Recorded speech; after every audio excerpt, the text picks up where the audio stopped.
میں آپ تمام شخصیات کا بہت شکر گزار ہوں، کیونکہ آج یہ پروگرام جو ہے ڈاکٹر علامہ ضمیر اختر نقوی صاحب کے نامی سے منسوب ہے، اور ان کی علمی خدمات کے حوالے سے ہم بات کریں گے۔ میں تھوڑا سا سب سے پہلے ضمیر اختر نقوی صاحب کے جو بھائی ہیں جناب تنویر اختر نقوی صاحب، انہیں شامل گفتگو کروں گا۔ اور سب سے پہلے میں چاہوں گا یہ کہ وہ جو حصہ ہے، جس حصے میں جناب ضمیر اختر نقوی صاحب جو مصطفیٰ آباد اور وزیر گنج کی جو ایریا ہے لکھنؤ کا، وہاں کا جو شروع کا حصہ ہے جس میں ان کی پرورش وہاں ہوئی، اور اس کے بعد پھر ہم پاکستان میں جب وہ تشریف لائے اس پہ بات کریں گے، لیکن شروع کا حصہ ان کی جو تعلیم و تربیت کے حوالے سے وہ میں جناب تنویر نقوی صاحب سے جاننا چاہوں گا۔ بہت شکریہ بھائی عمران صاحب۔ آپ کا سوال اس قدر وسعت رکھتا ہے، بہت مختصر میں لوگوں کو بہرحال علم میں بہت سارے پروگرامز ہو چکے ہیں، جو باتیں زیادہ پہنچ چکی ہیں لوگوں کو ان کو میں ریپیٹ نہیں کرنا چاہتا۔ معلوم ہے سب کو کہ بہرحال ان کی جس مدرسے میں تعلیم ہوئی وہ میاں دارا ولی خان کا امام بارگاہ کا حوزہ علمیہ تھا، وہ پہلے 4 سال، اس کے بعد پھر انہوں نے گورنمنٹ اسکول حسن آباد اور پھر شیعہ اسکول اور شیعہ کالج میں تعلیم حاصل کی۔ اور شیعہ کالج میں چونکہ سالانہ تقریری مقابلہ ایک بہت بڑا یعنی وسیع پروگرام ہوا کرتا تھا، لکھنؤ کے تمام اسکول کے طلباء اس میں سلیکٹ کر کے بلوائے جاتے تھے اور پھر ایک انعامی مقابلہ ہوتا تھا۔ اور جس سال وہ ایئر 10 میں تھے اس سال بہت بڑی نامور شخصیت سعید الملت مولانا محمد سعید صاحب، جو ناصر الملت کے فرزند تھے اور ان کے یادگار، وہ جج تھے، اور اس تقریری مقابلے میں ان کے فرزند جو روح الملت آغا روحی صاحب اس وقت لکھنؤ میں ہیں، وہ طالب علم کے حیثیت سے شریک تھے شیعہ کالج کے ہی، اور ضمیر اختر نقوی صاحب بھی دونوں دوست بھی تھے۔ تو وہاں فی البدی ٹاپک دیا جاتا تھا، جب اسٹیج کی طرف طالب علم جانے لگتا تھا تو اس کو بتایا جاتا تھا کہ اس ٹاپک پہ آپ کو تقریر کرنی ہے۔ تو چنانچہ ضمیر اختر نقوی صاحب کو قلم دیا گیا تھا،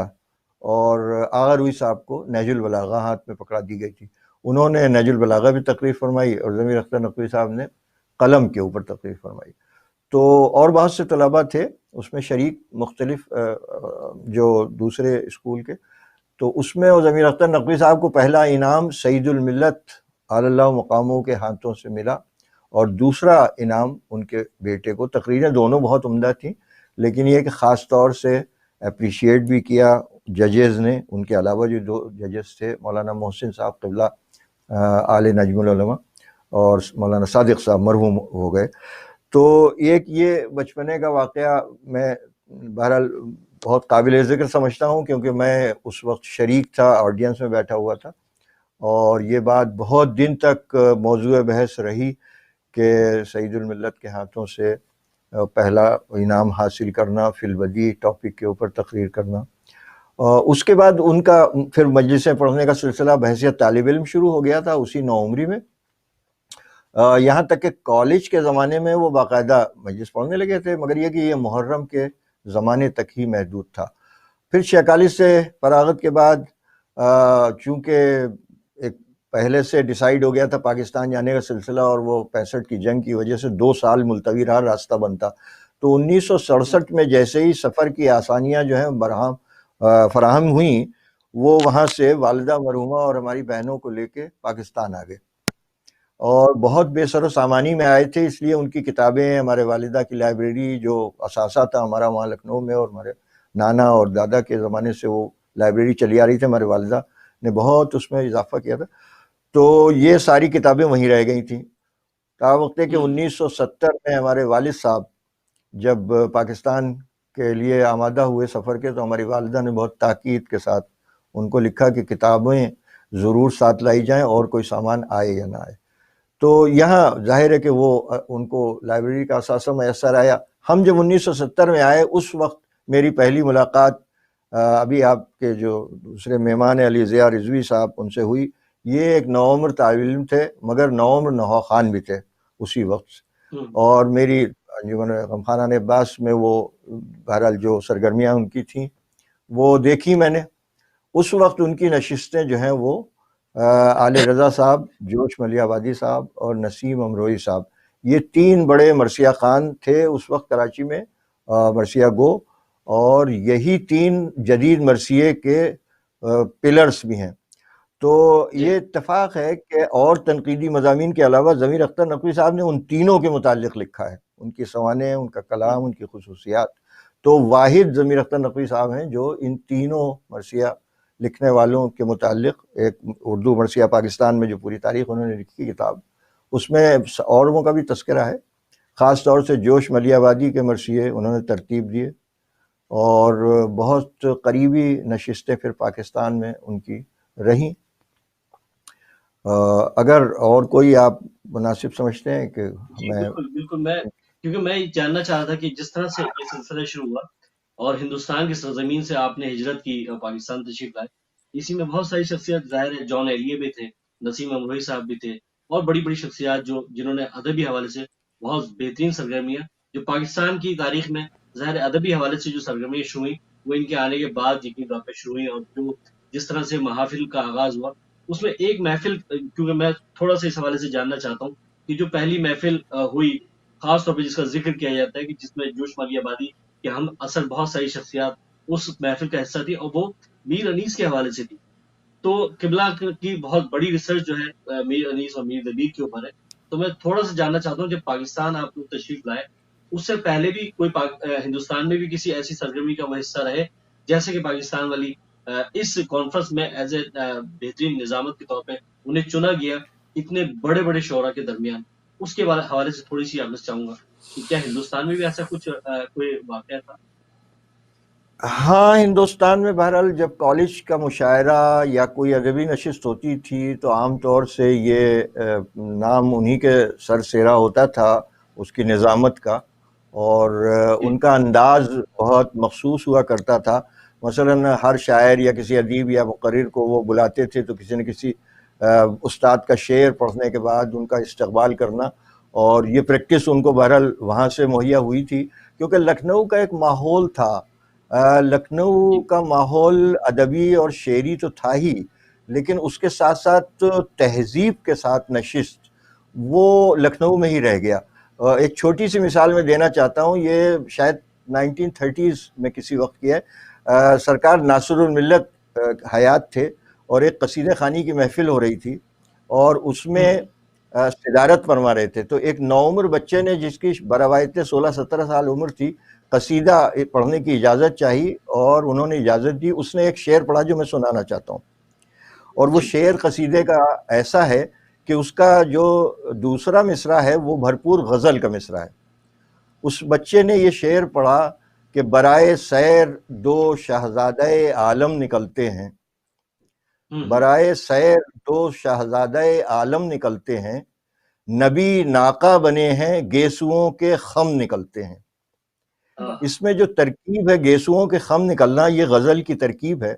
اور مجمع میں سانپ سونگ گیا تھا، سکوت کا عالم تھا، پن ڈراپ سائلنٹ تھا۔ اس کی وجہ یہ تھی کہ غزل کا بھرپور مصرع تھا، تو کہیں بد تہذیبی یا سوء ادب تو نہیں ہوا، اس وجہ سے مجمع سے کوئی آواز نہیں آئی۔ اور اس صحیح سکون کے عالم میں ناصر الملت نے مڑ کے اس بچے کی طرف دیکھا اور کہا بیٹا شعر پھر سے پڑھو۔ تو جب انہوں نے یہ جی کہا پھر سے پڑھو، اس کے بعد مجمع یہ سمجھا کہ اب ہمیں تعریف کرنی چاہیے۔ اتنا بڑا مجتہد اعظم جس کی لوگ تقلید کرتے ہیں، اگر وہ شعر پھر سے پڑھوا رہا ہے تو یقیناً قابل تعریف ہے، ورنہ وہ یہ کہہ دیتا کہ یہ شعر نہ پڑھو۔ تو یہ تہذیب کا عالم تھا لکھنؤ کے، کہ وہاں بزرگوں کو اور اساتذہ کو اور مجتہدین کو دیکھ کے تعریف اور توصیف کی جاتی تھی، اور سوء ادب اور حد ادب کا خیال رکھا جائے۔ تو اس تہذیب میں پرورش پائی تھی ضمیر اختر نقوی صاحب نے۔ تو یہ تو ایک میں نے بطور مثال واقعہ تاریخ کا ایک حصہ ہے، اس کو میں نے پیش کیا۔ تو اس تہذیب کے امانت دار تھے وہ۔ جب وہ یہاں صحیح پاکستان آئے تو وہ اپنے ساتھ ان نوجوانوں کو لے کے چلنا چاہتے تھے کہ جنہوں نے وہ تہذیب کو دیکھا نہیں تھا، تو کم صحیح از کم انہوں نے پریکٹیکلی اپنے کیریکٹر اور اپنی الفاظ سے نوجوانوں کو کوشش کی کہ وہ کچھ سیکھ سکیں، کچھ بن سکیں، کچھ اس تہذیب کا حصہ جو لکھنؤ میں رہ گئی۔ کسی حد تک وہ صحیح کامیاب ہوئے، اور اس کا ثبوت وہ لوگ ہیں جو ان کے حلقے میں بیٹھتے تھے اور ان سے انہوں نے استفادہ کیا. میری بہرحال میرے دعوے کی تصدیق تو وہ لوگ خود ہی کریں گے کہ جو ان کے بہت قریب تھے. مجھے تو خود جی بہت کم موقع ملا, میں تو یہاں لندن آ گیا. جی تو یہ میں نے جی ایک واقعہ. جی میں اب اسی بات کو آگے بڑھاتے ہوئے کیونکہ میں اس حوالے سے جاننا چاہ رہا تھا کہ لکھنؤ کی تہذیب کے حوالے سے کہ کس طرح سے وہ لے کے اس کو کراچی پاکستان تشریف لائے. تو اب میں جناب سرمایہ ملت جعفریہ جناب علی ضیاء رضوی صاحب جو کہ ہمارے لیے باعث فخر ہیں, ہمارا سرمایہ ہے, اور ہماری جو ہے اس تہذیب کے حوالے سے جو تہذیب علامہ ضمیر اختر نقوی صاحب نے آگے بڑھائی, تو میں صرف جاننا ہی چاہتا ہوں کہ ضمیر اختر نقوی صاحب نے جب ہجرت کی اور وہ پہنچے رضویہ سوسائٹی میں, کہ رضویہ سوسائٹی میں دوسرے بھی شہروں کے لوگ آباد تھے, آگرہ کے لوگ بھی تھے اور دوسرے جو شہر تھے ہندوستان کے وہ تمام لوگ آباد تھے. ایسے وقت میں ضیاء بھائی آپ کے کس طرح سے ملاقات ہوئی اور کس طرح سے آپ سے ان کا تعلقات مطلب استوار ہوئے اور گفتگو شروع ہوئی, اس کے بارے میں تھوڑی سی چاہوں گا گائی. جی بہت بہت شکریہ عمران نقوی. اور عمران نقوی سے کے ساتھ ہی ساتھ میں تنویر نقوی صاحب کا انتہائی ممنون و متشکر ہوں کہ انہوں نے اتنی مفید معلومات ہم سب کو فراہم کیے ہیں, تمام سامعین کو, تمام ناظرین کو, تمام حاضرین کو, کہ یہ گوشے جو تھے شاید بہت سارے لوگوں سے چھپے ہوئے تھے. مثلاً ان کا پہلا یعنی انعام حاصل کرنا تقریری مقابلے میں جو کہ قلم کے عنوان سے تھی, وہ اسی وقت وہ ٹاپک دیا گیا اور سید الملت صاحب قبلہ نے ان کو وہ انعام یعنی فرسٹ پرائز دیا. تو اس قسم سے جو معلومات فراہم کیا, اور اس کے علاوہ جو اودھ کی تہذیب اور لکھنؤ کی تہذیب اور اس میں ان کا رکھ رکھاؤ اور ان کا طریقہ کار, اس سے متعلق گفتگو کی. بیچ میں میرا سلسلہ کچھ منقطع ہو گیا تھا تو میں پوری بات پھر بھی نہیں سن سکا تھا. لیکن جو سوال تم نے کیا ہے کہ ضمیر اختر نقوی صاحب قبلہ جب پاکستان تشریف لائے تو اس وقت ان کا پہلا قیام جو تھا وہ رضویہ سوسائٹی پاکستان میں ہی تھا ہوا, اور اس وقت کیا کیفیت تھی اور کون کون سے مطلب جگہ کے لوگ وہاں پر آباد تھے اور اس میں کیا دشواریاں تھیں. تو بنیادی طور سے یہ باتیں میں پہلے بھی کئی ایک جگہ پر کر چکا ہوں, بہت ساری ریپیٹیشن نہ ہو, لیکن پھر بھی ہلکا سا قصہ اس کا بھی سنانا چاہوں گا. کہ یہ بات جیسے کہ تنویر بھائی نے بھی اس کی تصدیق کی کہ 1967 کے اندر ضمیر بھائی جو تھے, ہم ان کو ضمیر بھائی کہتے ہیں, حالانکہ وہ ایک ڈاکٹر, ایک فلاسفر, ایک ادیب, ایک مصنف, ایک مؤلف, ایک استاد, ایک بہترین انسان, ایک ذاکر اہل بیت, ایک سرمایہ ملت, یعنی کیا کیا ان کے ساتھ یعنی جزیات کو استعمال کیا جائے, جتنی بھی جزیات استعمال کی جائیں وہ سب کی سب کم پڑیں گی. لیکن کیونکہ میری ان سے قربت, ان سے انسیت, میری ان سے محبت صرف یک طرفہ نہیں بلکہ ان کی بھی بالکل اسی طریقے سے مجھ سے محبت, انسیت, مجھ سے پیار, تو میں اس حوالے کو استعمال کرتے ہوئے ضمیر بھائی ہی ان کو کہتا ہوں, کہتا تھا اور کہتا ہی رہوں گا. تو ضمیر بھائی جو تھے وہ 1967 میں مائیگریٹ کر کے پاکستان تشریف لائے, اور ضمیر بھائی کی والدہ جو تھیں محسنہ ظہیر, بیگم محسنہ ظہیر, یعنی ان کے والد کا نام ظہیر الحسن تھا اور والدہ کا نام محسن. تو ذاکرہ تھیں, بہت عمدہ ذاکرہ تھیں, اور ان کی ذاکری کے تذکرے ان کے آنے سے پیشتر جو لکھنؤ کے لوگ رہنے والے تھے وہ اکثر و بیشتر خواتین میں ان کا تذکرہ کیا جاتا تھا. تو یعنی رضویہ سوسائٹی میں جہاں پر یہ پہلی مرتبہ آ کر آباد ہوئے, وہ ایک مکان تھا, اس کا پتہ ہے D2, اور وہ ایک عجائب الحسنین صاحب امروہہ سے ان کا تعلق تھا, ان کا وہ مکان تھا. اس کی تیسری منزل پر آ کر یہ آباد ہوئے. غالباً ان سے پیشتر یعنی ضمیر بھائی سے پیشتر ان کے بڑے بھائی محسن اختر نقوی, جن کا انتقال بھی ان کے انتقال سے چند ماہ قبل ہی ہوا نیو جرسی امریکہ میں, تو غالباً پہلے پاکستان تشریف لائے. اس کے بعد پھر یہ یعنی اپنی والدہ محترمہ اور ہمشیرگان کے ساتھ پاکستان تشریف لائے. تو ملاقات کا جہاں تک تعلق ہے، میری پہلی ملاقات میں نے کسی جگہ اس کا تذکرہ بھی کیا ہے، وہ یہ تھا کہ ہمارے ڈی بلاک میں ایک بہت مشہور گھر تھا، اس کو احمد منزل کہا جاتا ہے، اور اس میں ہمارے بہت ہی بہترین ساتھی سجاد حیدر اور وسیع حیدر یہ وہاں رہائش پذیر ہوتے تھے، اور اس کے بعد اب یہاں پر امریکہ میں ہیں، یہاں پر ہی ہیں۔ تو ان کے گھر کے بالکل سامنے ایک گھر تھا،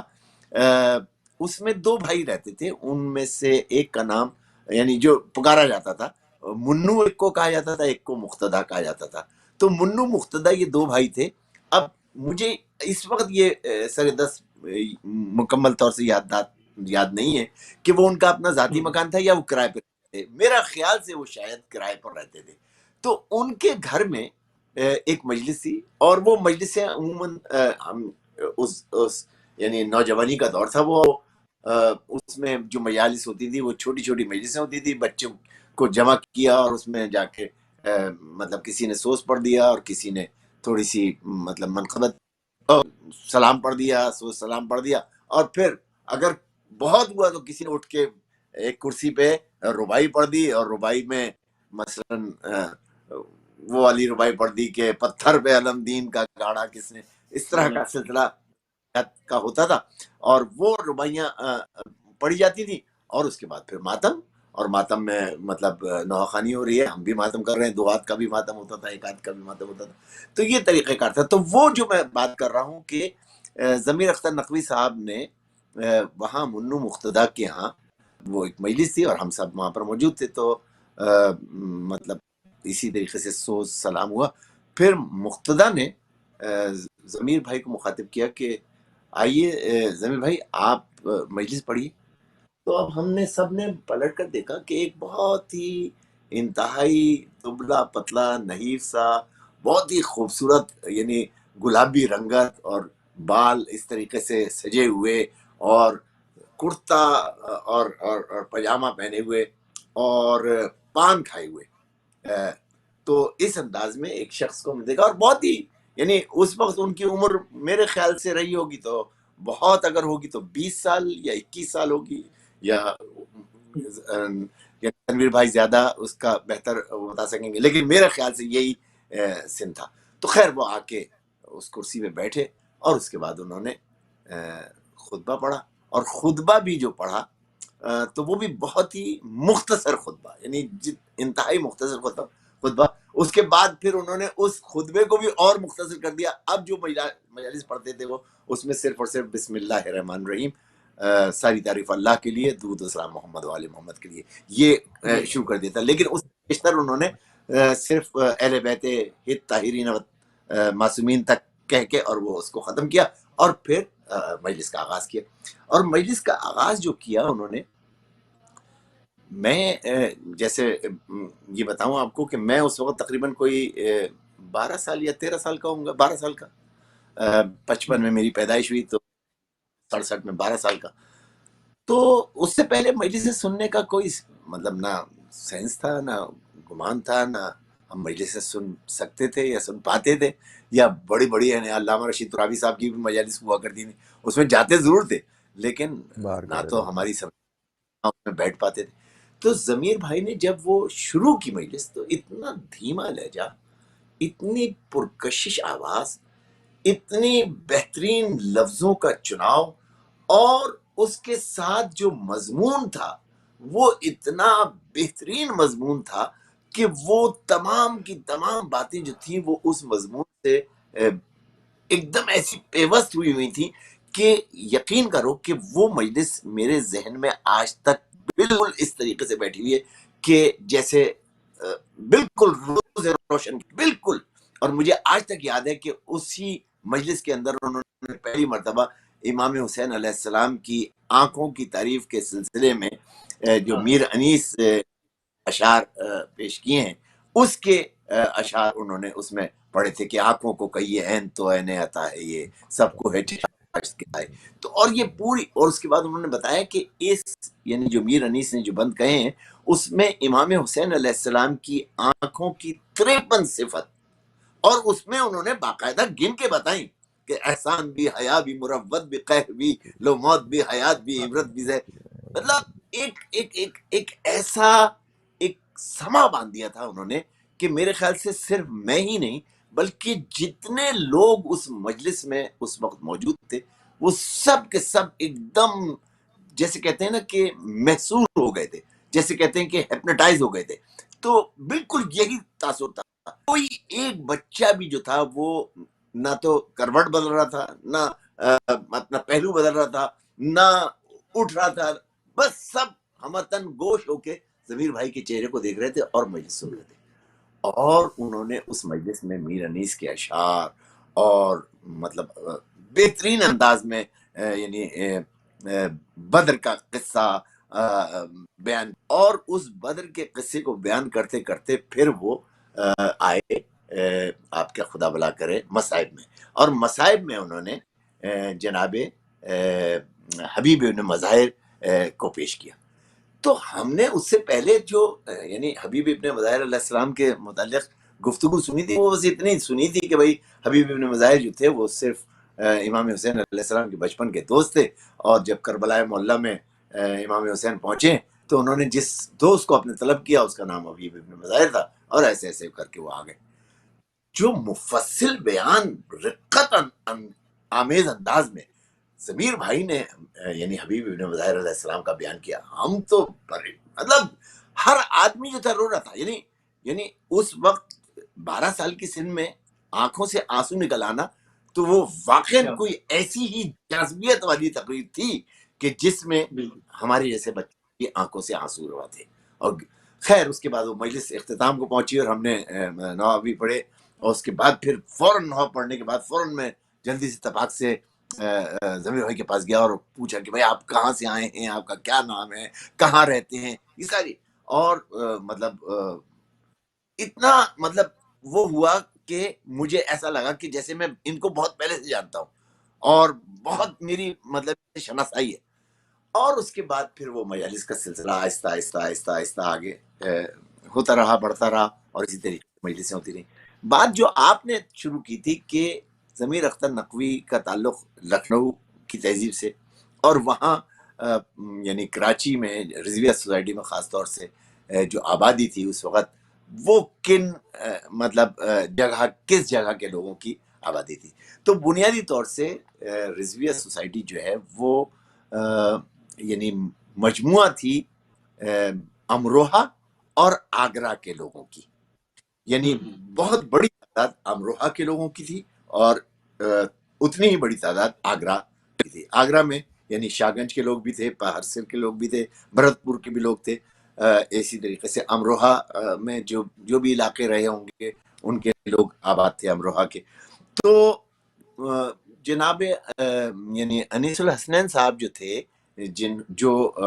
یعنی سندھ مدرسہ اسکول میں بھی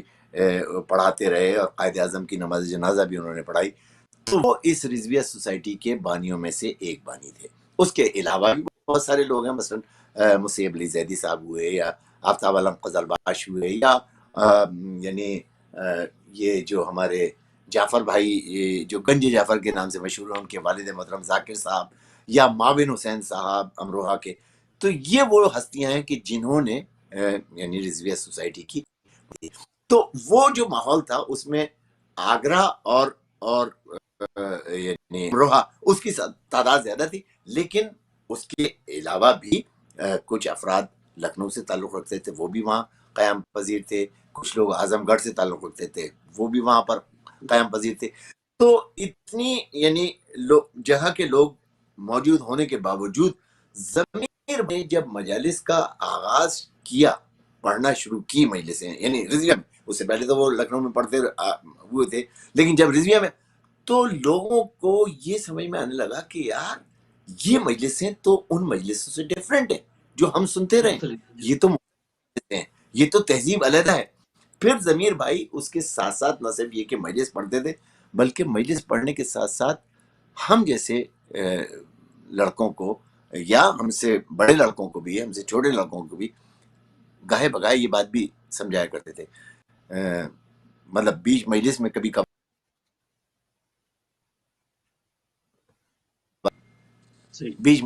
کبھار اس طرح سے کہہ دیتے تھے کہ دیکھو ٹانگ پھیلا کے بیٹھنا جو ہے یہ مجلس کی روایت کے خلاف ہے، کیا بات یا کیا بات۔ دیوار سے ٹیک لگا کر بیٹھنا جو ہے مجلس کی روایت کے خلاف ہے۔ تو ایسا نہیں کرنا کہ اس سے مجلس کی تقدس کے اوپر فرق آ جائے، مجلس کی حرمت پہ فرق آئے۔ تو اس طریقے سے انہوں نے آہستہ آہستہ ہم جیسے نوجوانوں کی، ہم جیسے لوگوں کی تربیت کرنا شروع کی، اور وہ پھر ہم کو یہ سمجھ میں آیا کہ نہیں، جو لکھنؤ کی تہذیب ہے وہ عزاداری سے کتنی زیادہ یعنی اس میں یعنی شامل ہے، اور اودھ نے یعنی عزاداری کے فروغ میں جو کردار ادا کیا ہے، جو حصہ ہے اس کا، تو وہ تہذیب واقعاً وہ تہذیب ہے کہ جو عقیدت اور احترام اور یعنی تقدس کو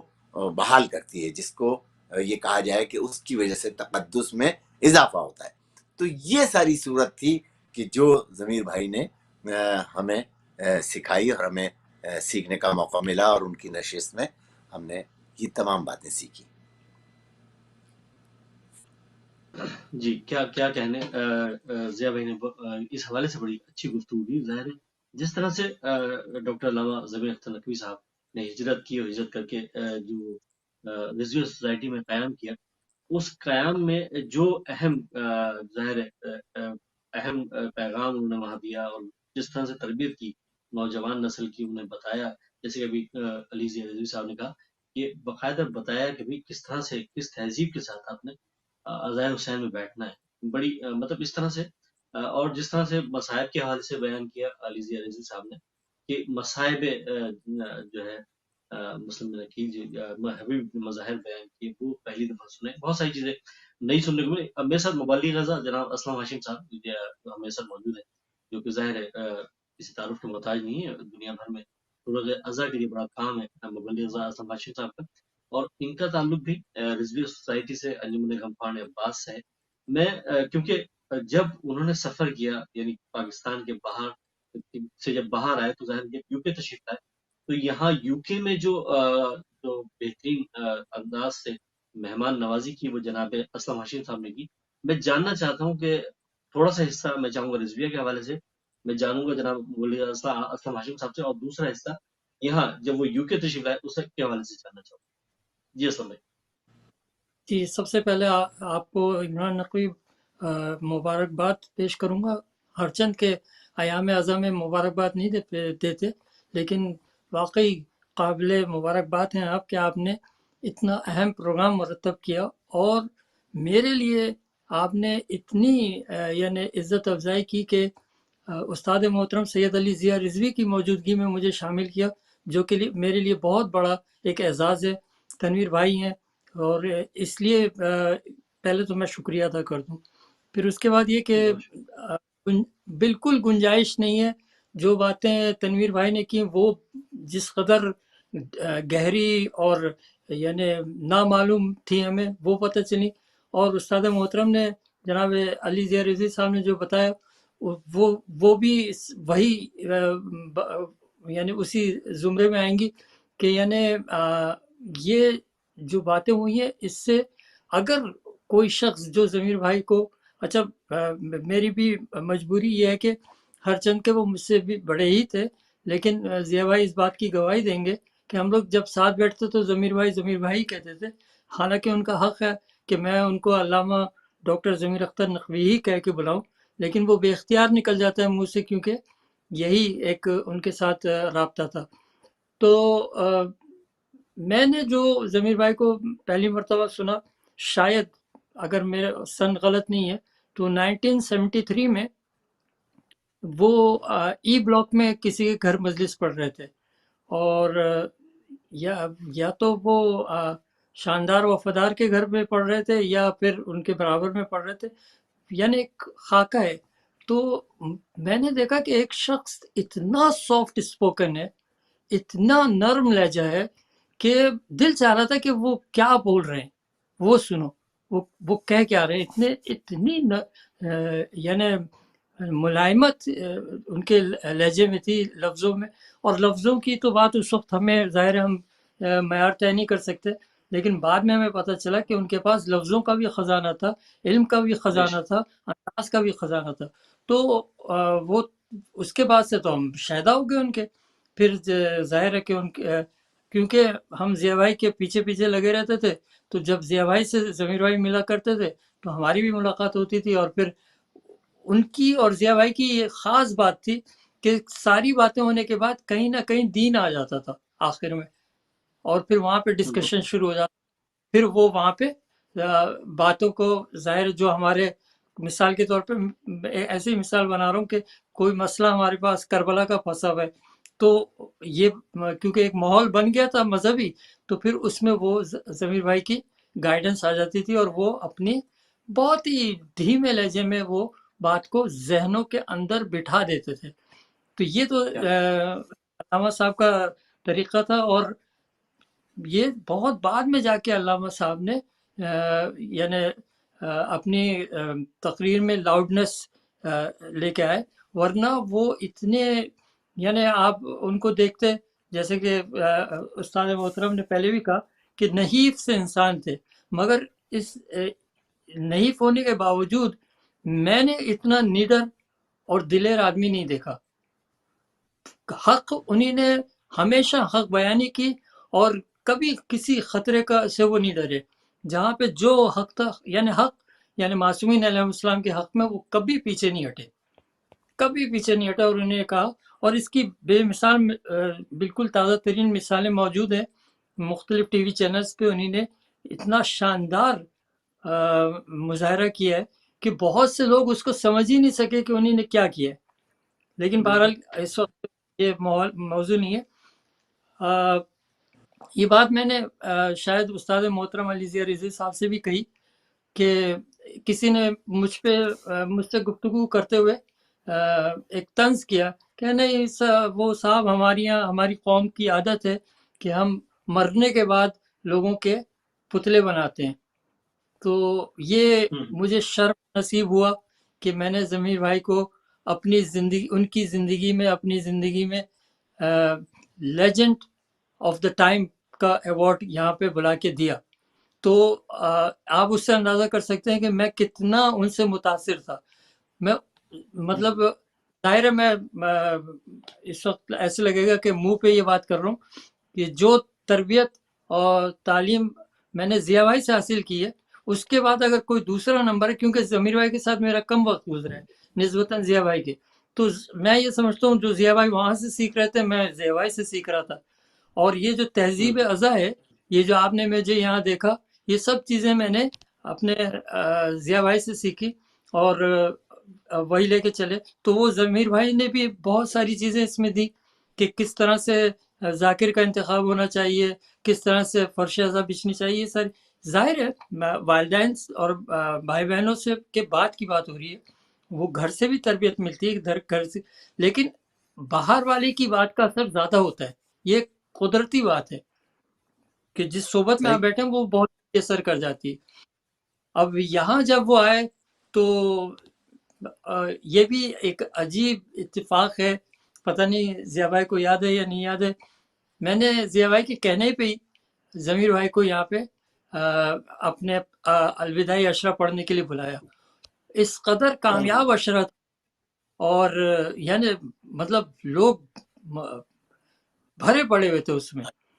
پھر اس کے بعد یاسر عباس نے ان کو نارتھ ہیمپٹن میں بلایا، اور آپ شاید اس دوران آپ وہاں تھے. تو بالکل چھوٹے بھائیوں کی طرح بہت ہی محبت سے وہ ہمیشہ پیش آئے. اور یہ ضرور کہوں گا کہ ہم ان کی وہ خدمت نہ کر سکے جس کا وہ حق رکھتے تھے. بالکل آپ نے صحیح فرمایا. اور میں یہاں پہ کیونکہ جس طرح سے دنیا بھر میں سوشل میڈیا آیا، اور سوشل میڈیا پہ جو نام ان کا پوری دنیا کے اندر، مطلب صرف کسی ایک سوشل میڈیا کا نام میں لوں تو وہ نہیں، بلکہ دنیا کے ہر سوشل میڈیا پہ جو ان کے جملے ہیں وہ آج بھی گردش کر رہے ہیں، اور وہ آج بھی وہ جو ہے اپنی جگہ ہے. لیکن سادگی کے حوالے سے، کیونکہ جہاں وہ ایک بڑے بہترین ادیب، دانشور، اسکالر، وہیں ایک جو ہے وہ بہت ہی دھیمے لہجے والی شخصیت بھی کے طور پہ بھی تھے، اور بہت ہی سادہ شخصیت تھے. میں تنویر بھائی سے جاننا چاہوں گا ایز اے بھائی، جو سادگی ان کے اندر تھی، اور جس کا ظاہر ہے بہت سارے لوگ اس کے بارے میں ہمیں بتاتے ہیں کہ جب بھی قبلہ کے ہم گھر پہنچے تو اتنی ہی پیار، اتنی محبت، اتنی ہی سادگی سے وہ ملن ساری سے ملتا رہے. تھوڑا سا میں چاہوں گا ان کی شخصیت کے حوالے سے یہاں پہ بھی بات ہو جائے، جو ان کی شخصیت میں سادگی تھی اس کو تھوڑا سا میں چاہوں گا اس پہ کوئی گفتگو. شکریہ عمران. یہ اصل میں عادتیں کچھ انسان میں فطری ہوتی ہیں اور کچھ وہ خود ڈیولپ کرتا ہے شعوری طور پہ. تو اگر آپ اس کو یوں دیکھیں کہ جو مقررین ہوتے ہیں، جو تقریر کرتے ہیں، وہ ذاتی نشست میں کم بولتے ہیں، خاص طور سے شعراء اور اس طریقے کے ذاکرین جو ہیں. اسی طریقے سے مطلب اگر آپ دیکھیے تو ان کا یہ تھا کہ جب وہ سوالات ظاہر نوجوان کرتے رہے ہوں گے تو وہ سوالات کو محفوظ کر لیتے تھے، اور جب اس کے بعد نیکسٹ کبھی بھی مجلس پڑھنے کا ہوتا تھا تو اس میں وہ سارے جوابات دے دیتے تھے. اس کا ایک فائدہ یہ ہوتا تھا کہ وہ کبھی کہہ بھی دیتے تمہارے سوال کا جواب میں فلاں مجلس پڑھوں گا اس میں دے دوں گا، تو اس پرٹیکولر شخص کو تو جواب مل ہی جاتا تھا. چونکہ وہ سوال بھی دوہرا دیتے تھے تو اس میں جو لوگ ایسے ہوتے تھے نوجوان جو کسی وجہ سے شرماتے تھے یا نہیں پہنچ سکتے تھے، سوال نہیں کر سکتے تھے، ان کو اس سوال کا جواب مل جاتا تھا بغیر سوال کیے ہوئے. تو ایک تو یہ ان کی کم گوئی کی عادت تھی. دوسرے ان کی ایک عادت کم غذا بھی وہ سرو کرتے تھے. اب ظاہر ہے کہ سبھی کو معلوم ہے جنہوں نے ان کو دیکھا ہے کہ وہ کس قدر نحیف اور مننی تھے. اچھا، یہ کامن ویلتھ ایوارڈ کا ذکر مجھے کرنا تھا، میں نے اس کے لیے بڑی تیاری کی تھی، مگر جناب اسلم ہاشم صاحب نے وہ بہرحال کر دیا ذکر، اب میں ریپیٹ نہیں کرنا چاہتا. تو یقیناً میں یہیں سے کہنا چاہ رہا تھا کہ یہ صحرا تو یورپ میں بلا کے ایوارڈ دینے والا اپنی نوعیت کا واحد ابھی تک ہے. اس کے بعد تو کوئی ایسا واقعہ نہیں ہوا، کوئی ایسی تقریب بھی نہیں ہوئی جیسی تقریب انہوں نے کامن ویلتھ ہال میں سجائی تھی جناب اسلم ہاشم صاحب نے، اور بہت شاندار طریقے سے کیا تھا. یقیناً ان کے شایان شان تھا، اور وہ ایوارڈ دینا اور وہ ان کی سوچ، وہ ان کی پلاننگ، یعنی یہ ساری چیزیں قابل تعریف ہیں. تو یہ ایک بہت بڑا ان کے لیے اعزاز تھا. اچھا، اس کے ساتھ ساتھ جو دوسرا اصل میں تھا، اور اصل میں جو میں زیادہ بات کرنا چاہ رہا تھا کہ ان کے ذاکری، ان کے تہذیب یافتہ ہونے اور ان سب کے اوپر گفتگو ہوتی رہے گی. جو مرثیے کا ادبی زندگی کا حصہ ہے اس پہ ابھی تک کم گفتگو ہوئی ہے. میں یہ ذکر کرنا چاہ رہا ہوں کہ جو ان کا تحقیق کا اور تنقید کا حصہ ہے زندگی کا، وہ بہت قابل ذکر ہے. اس کی ایک خصوصیت ہے، تنقید کرنے والے اردو میں بہرحال بہت سے ہیں. اچھا، اردو ادب میں تنقید سب سے مشکل کام ہے. لوگ تنقید کے نام پہ یا تو جس کی برائی کرنا ہوتی ہے برائی کر دیتے ہیں، یا جس کی تعریف کرنا ہوتا ہے صرف تعریف کر دیتے ہیں، لکھ دیتے ہیں مضمون کسی کی تعریف میں، اس کی شاعری کے سلسلے میں یا اس کی. تو تنقید اصل میں اس بیلنس کا نام ہے کہ آپ کسی کے کلام پہ یا کسی کے اس ہنر پہ، اس کے اس فن پہ، اس کے اس آرٹ پہ جو تنقید کر رہے ہیں، اس میں جو حصے تعریف والے ہیں ان کو آپ اجاگر کریں. مثلا پینٹر نے اگر تصویر بنائی تو آپ بتائیں کہ اس نے صحیح یہاں ان رنگوں کا استعمال کیا ہے یا رنگوں کا امتزاج ہے. پھر جو کمی رہ گئی ہے اس پہ آپ اشارہ کریں کہ یہ ہے. وہ تنقیص اور تعریف کے بیچ کی چیز ہے تنقید. تو کبھی کبھی تنقید کو لوگ مس یوز کرتے ہیں، صرف تعریف کر دیتے ہیں یا صرف برائی کر دیتے ہیں. تو وہ تنقید اگر ان کی پڑھی جائے تو لوگوں کو تنقید نگاری کا سلیقہ پیدا ہو جائے. انہوں نے تنقید صرف فن مرثیہ پہ شروع کیا اپنی طالب علمی کے زمانے میں، اور پاکستان آتے آتے ان کی ساری تنقید کا رجحان میرنیز کے اوپر مرکوز ہو گیا. تو جو میرنیز کی حیات اور شاعری انہوں نے کتاب لکھی، اور لکھنے کے بعد اس کی کتابت کرانے کے بعد 2 کاپیاں بنوا کے انہوں نے اپنے شیخ کالج کے استاد ڈاکٹر کاظم علی خان کو ایک روانہ کی، اور ایک نیر مسعود صاحب کو. نیر مسعود صاحب پروفیسر تھے اس وقت لکھنؤ یونیورسٹی میں، ہیڈ آف دی ڈپارٹمنٹ تھے اردو پرشین کے.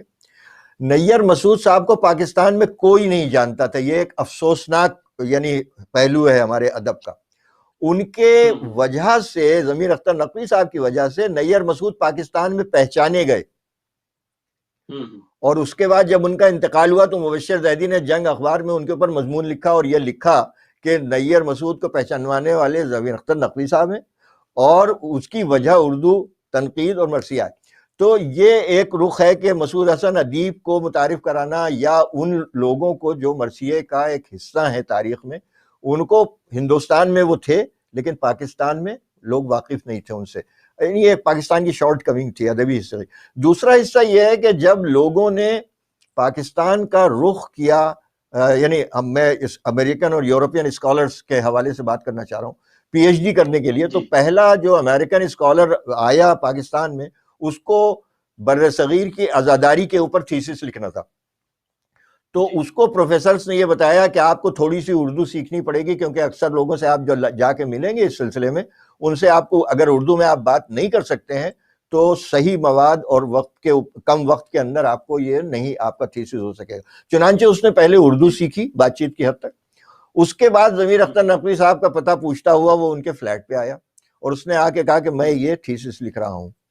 تو وقتاً فوقتاً وہ اس کو وقت دیا کرتے تھے، وہ آتا تھا، گھنٹوں بیٹھتا تھا، اور یہ اس نے تھیسس کمپلیٹ کرنے کے بعد پری فیس میں یہیں سے شروع کیا کہ یہ اس شخص کی وجہ سے یہ تھیسس کمپلیٹ ہوا ہے. اور وہ کافی تقریباً 1.5 پیج میں اس نے تعریف کی ہے جو اس کا پی ایچ ڈی کا تھیسس ورجینیا یونیورسٹی میں سبمٹ ہوا اور اس کو پی ایچ ڈی ہو گئی. یہ پہلا اسکالر تھا غیر ملکی جو کانٹیکٹ میں آیا اور آنے کے بعد اس نے استفادہ کیا. اس کے بعد کم از کم میں 7 پی ایچ ڈی کرنے والوں کو جانتا ہوں، ہو سکتا ہے زیادہ ہوں، یقیناً ہوں گے، دوسرے لوگ کبھی جو پروگرام ہوں گے اس میں ذکر کریں گے. تو میں آخری جو 7واں ہے اس کا ذکر صرف کرنا چاہتا ہوں. وہ ایک جرمن اسکالر تھا اور ایک سیمینار ہو رہا تھا یہاں رائل ہالوے یونیورسٹی میں، کوئی 7-8 سال یا 10 سال پہلے کی بات ہے یہ. میں اور میرے فرزند ظفر عباس صاحب سلمو دونوں گئے وہاں سیمینار میں شرکت کرنے کے لیے. اس سیمینار کا ارینجمنٹ اتفاق سے پروفیسر سجاد رضوی صاحب نے کیا تھا، ہمارے اسلم ہاشم صاحب کے برادر نسبتی، اور وہ اس کے میزبان تھے. وہاں وہ آیا تھا اور اس نے بھی تقریر کی، اور اس کے بعد اس نے کہا کہ مجھے ایسا پی ایچ ڈی کرنے کی میں تیاری کر رہا ہوں. تو اس میں ظفر عباس سلمو سے انہوں نے ای میل یا ٹیلی فون نمبر لے کے علامہ صاحب کا، سجاد رضوی صاحب نے اس کو دیا کہ یہ ایک شخصیت ہے پاکستان میں، تم جاؤ ان سے معلومات کرنا جب تم یہ پی ایچ ڈی شروع کرنا. تو وہ بہرحال سجاد رضوی صاحب کے توجہ دلانے کے مطابق وہ گیا پاکستان، ان سے ملا. ابھی اس کی چھپ کے آئی ہے پی ایچ ڈی ریسنٹلی، تھوڑے دن پہلے میں نے اس کی تعریف سنی کتاب کی. میں ابھی کتاب نہیں دیکھ سکا ہوں. اس نے شیعہ ماحول اور عزاداری اور شیعہ اسکالرز، کچھ اس قسم کا ملا جلا اس کا ٹاپک ہے، مجھے ایگزیکٹ وہ ورڈنگز اس وقت یاد نہیں آ رہے. تو اس کی کتاب چھپ کے آ گئی اور وہ یہاں سے زیادہ امریکہ میں مقبول ہو رہی ہے. یہ 7واں اسکالر ہے جس نے تقریباً 1.5-2 سال پاکستان میں رہ کے وقتاً فوقتاً ان کے پاس جا کے، اور اس نے بھی بات چیت کی حد تک اردو یعنی زبان سیکھ لی تھی وہاں. تو وہ یہاں جب میری ملاقات واپسی ہوئی تو اچھی خاصی اردو بول رہا تھا. تو ایک یہ زندگی کا ان کا حصہ ہے. آپ اور دوسروں کے لیے یہ فیصلہ کرنا بہت مشکل ہے کہ اتنا مصروف انسان جو کبھی کبھی پوری رات صرف لکھتا ہو یا مطالعہ کرتا ہو، اور دن میں اس کو مجلسیں 3-3 4-4 کم از کم پڑھنی ہوتی ہو ایام اعظام میں، وہ اتنا وقت کہاں سے نکالتا تھا کہ ان لوگوں کو بھی وقت دیتا تھا جو لوکل طلبہ تھے اور آتے تھے، اور ان کے سوالات اور ان کے مطمئن کرنے کے، اور یہ ریسرچ اسکالرز جب آیا کرتے تھے تو ان کے لیے. تو اس لیے جو اصل میں ان کا زندگی کا حصہ صرف ہوا اور بہت قیمتی سرمایہ ہے وہ اردو مرثیہ پاکستان میں، اردو مرثیے پہ تنقید، اردو مرثیہ نگار ان کی زندگی کے حالات اور ان کے کلام کے نمونے، اور اس کے اوپر باقاعدہ ہر مرثیہ گو کے لیے تھوڑا سا انہوں نے اس کے اوپر تبصرہ کیا. یہ ہمارا اتنا قیمتی اثاثہ ہے کہ مجھے کل اطلاع ملی ہے کہ وہ تلنگانہ یونیورسٹی میں ان کے لیے کوئی سی اعزازی ڈگری وغیرہ دینے کا کچھ وہاں وہ ہے پروگرام بن رہا ہے، اور وہ غالباً کسی سے امیدوار ہیں کہ کوئی رشتہ دار یا کوئی احباب میں سے وہ وصول کرے. تو جیسے اسلم ہاشم صاحب نے کہا کہ ہاں صحیح ہے، انہوں نے یہاں یورپ میں بلایا اور اپنی جتنی کوشش اپنے حد تک انہوں نے کی. تو اب یہ تو وقت کے ساتھ ساتھ جاری رہے گا. شاید ایک آدھ اور یونیورسٹیز ہیں جو یہ پلان کر رہی ہیں کہ ان کے لیے ڈی لیٹ کی ڈگری ان کو جو ہے وہ تفویض کی جائے، اور یہ سلسلہ بہرحال اور پروگرام ہوتے رہیں گے، اس میں گفتگو کریں گے. جی میں تھوڑا سا ضیاء بھائی کی طرف جاؤں گا. ضیاء بھائی سے جاننا چاہوں گا کیونکہ جو شروع کا حصہ تھا اس میں ان کی خطابت کے اسلوب پہ بہت ہی خوبصورت گفتگو ہوئی جناب. علی زیہ رضوی صاحب نے. میں صرف جاننا چاہوں گا کیونکہ ایک بہترین عالمی شہرت یافتہ نوح خان ہے، اور نوح خان کے لیے کہا جاتا ہے کہ اگر اسے اشعار کی سمجھ ہو تو وہ بہتر انداز میں ڈلیور کر پاتا ہے، بہتر انداز میں لوگوں تک وہ پیغام پہنچا پاتا ہے. تو یہ تو پوری دنیا کو پتہ ہے کہ علی زیہ رضوی صاحب نے جو بھی کلام پڑھے وہ معرکۃ العرا کلام ہیں اور رہیں گے انشاءاللہ. میں صرف جاننا ہی چاہتا ہوں کہ مرثیہ نگاری کے اوپر علی کلمہ علامہ ڈاکٹر ضمیر اختر نقوی صاحب نے 17,000 پیجز کے حوالے کا جو ہے لکھا،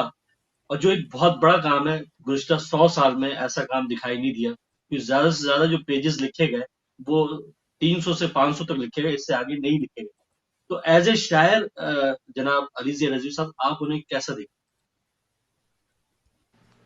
میں بنیادی طور سے نہ تو میں خود شاعر ہوں، البتہ ہاں شعر کو سمجھنا یہ کہہ سکتا ہوں کہ کچھ تھوڑی بہت اس کی مجھے شدھ بدھ ہے، لیکن یہ کہ بذات خود شاعری اپنے آپ کو کلیم کرنا کہ میں شاعر ہوں، نہیں، میں بالکل ہرگز ایسی بات نہیں ہے. تک بندی ضرور ایک آدھ جگہ میں نے کر لی ہوگی، نوحے میں بھی یا منقبت. جہاں تک ضمیر اختر نقوی صاحب کا تعلق ہے، ضمیر اختر نقوی صاحب بذات خود بھی جیسے جس کو کہنا چاہیے نا کہ یعنی باقاعدہ شاعر،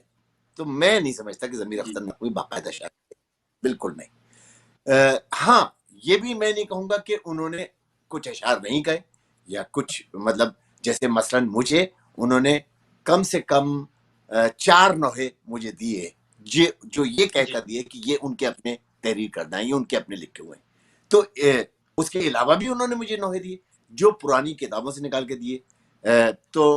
یہ بھی ہو سکتا تھا کہ وہ یہ سب کچھ یہ کہہ دیتے کہ یہ سارے کے سارے پرانی کتابوں سے، یا یہ کہہ سکتے تھے کہ یہ سارے کے سارے میرے ہیں. لیکن یہ بالکل جدا کر دینا کہ نہیں یہ نوحے جو ہیں میں نے پرانی کتابوں سے نکال کے دیے،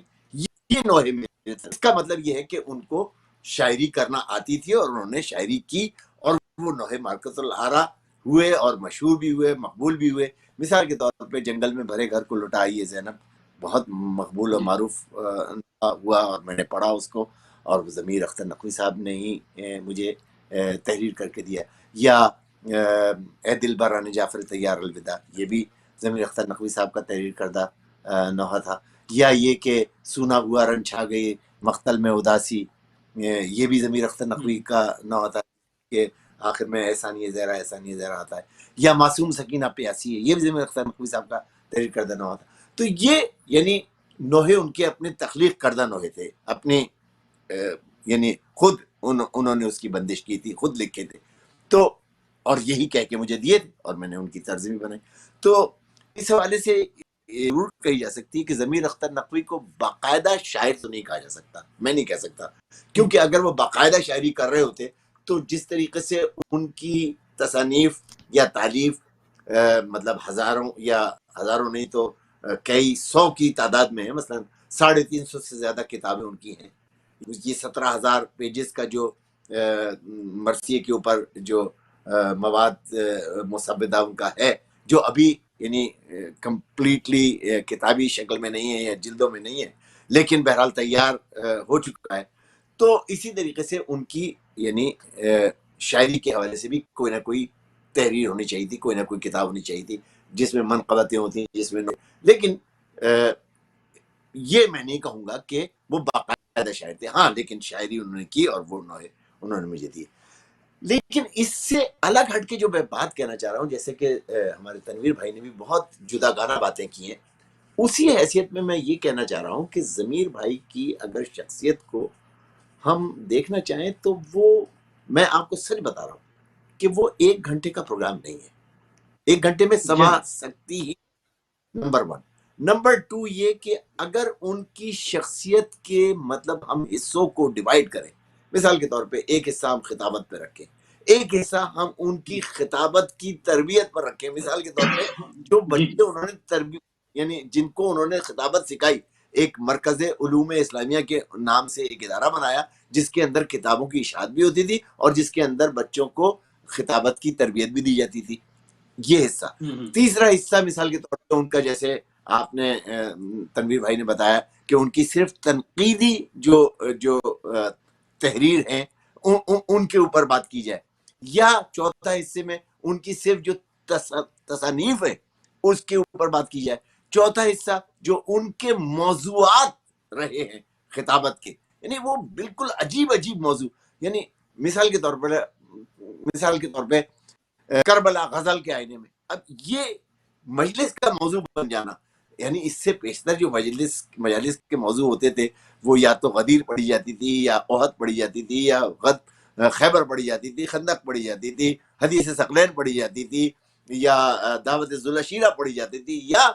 قرآن کی کوئی ایک آیت لے کر اس کے اوپر پوری کی پوری تقریر کو منتخب کیا جاتا تھا۔ ضمیر اختر نقوی نے اپنی خطابت میں یہ تمام چیزیں بالکل یکسر اختراعی طور پر یعنی تبدیل کر دی، کہہ دوں، یا اختراع کی ان میں ایک جدت پیدا کی کہ ان کے موضوعات، مثال کے طور پہ ہوا کے اوپر یعنی تقریر کر دینا۔ میری والدہ کی یعنی جب انتقال ہوا تو اس کے اوپر انہوں نے سوئم کی مجلس پڑھی، ہوا کے موضوع کے اوپر تقریر کر دی انہوں نے۔ میر انیس کی شاعری میں رنگوں کا استعمال، اس کے اوپر تقریر پوری ان کی موجود ہے۔ یا مثال کے طور پہ یعنی یہ تو میں وہ باتیں بتا رہا ہوں کہ جو مطلب بہت سارے لوگوں کو علم بھی ہے اور بہت سارے لوگوں کو شاید علم نہ بھی ہو۔ یا مثال کے طور پہ ان کی تقاریر کے اندر صرف یہ نہیں کہ بہت سارے لوگ کہتے ہیں صاحب ان کو تاریخ پہ بڑا علم تھا، نہیں، ایسا نہیں ہے کہ صرف تاریخ پہ علم تھا۔ ان کی یعنی تم تقاریر سنو تو ان تقاریر میں سورہ دخان کے اوپر پوری تقریر، سورہ دخان پہ پوری تقریر کر دینا یار کوئی مذاق بات نہیں ہے، سورہ توبہ کے اوپر پوری تقریر کر دینا کوئی مذاق بات نہیں ہے۔ یقیناً علامہ طالب جوہری نے آیات سوروں کا استعمال بہت کیا، لیکن ضمیر اختر نقوی کی بھی اگر آپ تقاریر غور سے سنیں تو اس کے اندر بہت قرآن آپ کو نظر آئے گا، بہت سورے نظر آئیں گے، بہت ساری آیات نظر آئیں گی، اور جگہ تو انہوں نے مکمل صرف اور صرف جو یعنی رمضان کی جو مجالس ہوتی تھیں ان کی جو تفاسیر کے سلسلے میں، وہ پوری کی پوری صرف اور صرف قرآن کی تفسیر کے عنوان سے وہ مجالس ہوا کرتی تھی۔ تو میں جو بات کر رہا تھا وہ یہ کر رہا تھا کہ جیسے اب یہ ایک موضوع پورا علیحدہ ہو گیا کہ اگر اس کے اوپر گفتگو کی جائے تو یہ پتہ نہیں کتنی دیر اس میں صرف کیے مطلب ہو سکتا ہے، کتنا وقت اس میں صرف ہو سکتا ہے، یا ان کی تصانیف کے سلسلے میں بات کی جائے تو کتنا وقت ہے، یا پھر مثال کے طور پہ انہوں نے جو دیگر کام کیے، مثلا میر انیس اکیڈمی کا قیام پاکستان میں کر دینا، یہ ایک بات، 14 سالہ جشن یادگار انیس کا یعنی اہتمام کرنا، 14 سالہ جشن جناب زینب سلام اللہ علیہ کا اہتمام کرنا، یا سے پہلے 79 کے اندر سب سے پہلے لوگ کہتے ہیں نا کہ ضمیر اختر نقوی صاحب آیت اللہ عظمیٰ کے اور مراجعوں کے مخالف تھے، میں اس بات کا گواہ ہوں، سب سے پہلے 79 میں ضمیر اختر نقوی نے ولی فقیہ کے عنوان سے ایک مذاکرہ کیا، جس میں اس وقت کے جو وائس یونیورسٹی کے شاید جالبی صاحب تھے، مجھے ٹھیک طرح سے یاد نہیں آ رہا کہ اس وقت کون تھے، لیکن انہوں نے آ کے ولی فقیہ پر اپنا پورا مقالہ پڑھا، اور ضمیر اختر نقوی نے اس یعنی محفل مذاکرہ میں نہ صرف یعنی وائس چانسلر کو مدعو کیا تھا، اس میں علی رضا صاحب بھی موجود تھے، اس میں ہاشم رضا صاحب بھی موجود تھے، یعنی ایسی اچھا اب یہ ہو گیا کہ اس طرح کے انہوں نے کام کیے ایسے یعنی بڑی مطلب مارکوں کے اوپر، تو اس کا مطلب یہ ہوا کہ وہ ولایت فقیہ کے خلاف نہیں تھے، وہ ولی فقیہ کے خلاف نہیں تھے، اگر ہوتے تو وہ اتنا بڑا کیسے مطلب وہ کر لیتے مذاکرہ اس موضوع کے اوپر، پلس یہ کہ اگر ایک بالکل اس سے الگ ہٹ کے بات کی جائے کہ ان کے حلقہ احباب کی بات کی جائے، تو ان کے حلقہ احباب کو اگر آپ دیکھنا چاہیں تو کیسے دانشور ان کے حلقہ احباب میں موجود تھے، جیسے کہ ابھی ہمارے تنویر نقوی صاحب نے بھی ان کے بارے میں یعنی بتایا، مثلا نسیم امروی صاحب کوئی چھوٹی شخصیت نہیں تھے، جوش ملی آبادی چھوٹی شخصیت تھے، اور یہ وہ لوگ تھے کہ جو ضمیر جن سے دوستی کا برم رکھتے تھے، یعنی وہ ان کو اپنا دوست سمجھتے تھے، وہ ان سے مشورے کرتے تھے ضمیر اختر ان سے مشورے کرتے تھے، ضمیر اختر سے وہ مشورے کرتے تھے، ڈاکٹر عالیہ امام کے پاس ضمیر اختر نقوی صاحب مجھے خود لے کر گئے، نصیحت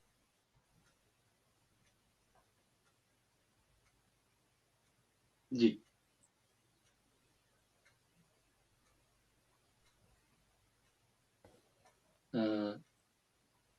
ضیاء بھائی کی آواز نہیں آ پا رہی اب تک. میں جناب مبلغ اسلم ہاشم صاحب تک جاؤں گا، اور اسلم بھائی آپ سے جاننا ہی چاہوں گا اسی حوالے سے، کیونکہ اب مجھ کو آواز نہیں آ پا رہی ضیاء بھائی کی. تو اسلم بھائی آپ سے جاننا چاہوں گا کہ آپ نے جیسے کہ میں نے کہا کہ سادگی کے حوالے سے سے مطلب یہ عرض اتنا کر رہا بڑا ہوں عالم. کہ اس میں ہی اتنا وقت صرف ہو جائے گا کہ اور جی باقی دیگر کسی بات کی طرف متوجہ نہیں ہو پائیں گے. تو جی بس میں اتنی اسلم بات ہاشم کہوں گا کہ اسلم ہاشم صاحب کی طرف جاؤں گا، اور میں جاننا ہی چاہوں گا کیونکہ اسلم ہاشم صاحب جو ہے بہت قریب رہے، خاص طور پہ یو کے میں ان کے ساتھ ساتھ رہے ایز اے سادگی کے حوالے سے، کیونکہ کہا ہی جاتا ہے کہ بہت سارے لوگوں ہاں نے انہیں آخر آفرز بھی کی کہ میں ایک جناب ہم بات آپ کو جو ہے وہ گارڈز دیتے ہیں، چیزیں دیتے ہیں، لیکن انہوں نے اس کو ٹھکرا دیا. سادگی پسند شخصیت تھے، اس پہ تھوڑی سی میں چاہوں گا اسلم ہاشم صاحب سے کہ کس طرح سے پایا آپ میں نے جب آپ ان کے ساتھ بات کو کمپلیٹ کرنا تھوڑا سا پہلے اسلم ہاشم سے پہلے جی کمپلیٹ ضیاء کر بھائی لوں. آپ کریے شخصیت جو تھی اس کو کئی مدارج کے اندر یعنی ڈسٹریبیوٹ کیا جائے تو ہر درجہ جو ہے اس کے اوپر بننے کے لیے بہت یعنی وقت درکار ہے. میں آپ کو سچ بتا رہا ہوں کہ وہ جی چھوٹی بات نہیں ہے. ان کی تربیت کی بات کے اوپر میں آپ کو بتاؤں کہ ایام پان کھاتے تھے وہ، یعنی 18 محرم سے لے کے اور 18 رمضان سے لے کے اور 21 رمضان تک میں نے ان کے چہرے پر پان نہیں دیکھا. کیا وجہ تھی؟ نہیں صاحب مولا علی کے احترام میں شب شہادت شروع ہو گئی، شب ضربت کی مجالس شروع ہو گئی ہیں، اب پان نہیں کھاؤں گا. شب عاشور سے لے کے اور شام غریبہ کے بعد تک پان نہیں کھاتے تھے صاحب. کیوں نہیں؟ حالانکہ وہ تو ایک ایسی چیز ہے جس کا عادی ہو جاتا ہے، جیسے سگریٹ پینے کا ایک آدمی عادی ہو گیا ہے تو کیسے چھوڑ سکتا ہے. لیکن وہ یہ بات کر کے لوگوں کے سامنے یہ بتانا چاہتے تھے کہ طریقہ کیا ہونا چاہیے، کیا طریقہ ہوتا ہے، ہم اپنی عزاداری کو کیا اہمیت دے سکتے ہیں، ہم اپنے ائمہ معصومین کو کیا اہمیت دے سکتے ہیں، ان کی عصمت کا کیسے خیال رکھ سکتے ہیں، ہم عقیدت کس طریقے سے ان کے ساتھ پیش کر سکتے ہیں، اس تقدس کو ہم کس طرح اور زیادہ بلند کر سکتے ہیں. یہ ساری چیزیں جو تھیں ضمیر اختر نقوی صاحب کے توسط سے ہم تک پہنچیں. اور میں پہلے بھی بارہا یہ بات کہہ چکا ہوں کہ میں نے تو مجلس سننا ضمیر اختر نقوی سے سیکھا ہے، اور آج نہیں، ہو سکتا ہے کہ آج سے 10 سال بعد نہیں، 20 سال بعد، 50 سال بعد، 100 سال بعد یقین کیجئے کہ ایک وقت آئے گا کہ جس وقت جیسے میر انیس پہ پی ایچ ڈی کیا جاتا ہے نا، ایسے ضمیر اختر نقوی پر پی ایچ ڈی کیا جائے. یہ بات کیا آپ کو شاید اس وقت بہت عجیب سی لگ رہی ہوگی، لیکن ہو سکتا ہے آج سے 100 سال کے بعد والے افراد کہیں گے کہ ہاں بھائی علی ضیاء رضوی صاحب نے یہ بات کی تھی اس وقت، آج سے 100 سال پہلے، کہ ضمیر بھائی کے اوپر پی ایچ ڈی کیا جائے. سچ بتا رہا ہوں کہ ایسا ہوگا، کیونکہ ان کی شخصیت میں اتنی مطلب اتنی یعنی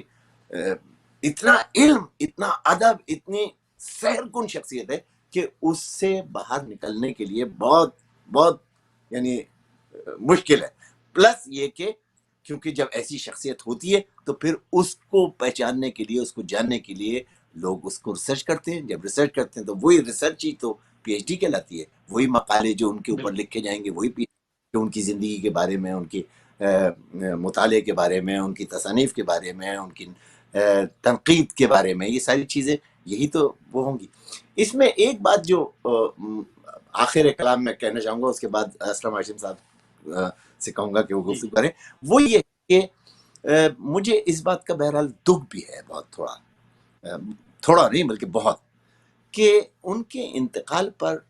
یقیناً ہم سب اور بہت سارے لوگ اور بھی جگہ جگہ اور بہت سارے میڈیا کے لوگ، بہت سارے میڈیا پر اور ٹی وی پر اور بہت سارے چینلز کے اوپر ان کے لیے باتیں کی جا رہی ہیں، لیکن ان کے انتقال پر جو ہمارے ہاں کے جو علماء ہیں ان کے منہ سے کم یہ تک نہیں نکل پایا کہ ایک سورہ فاتحہ ضمیر اختر نقوی کے نام پر پڑھ دی جائے.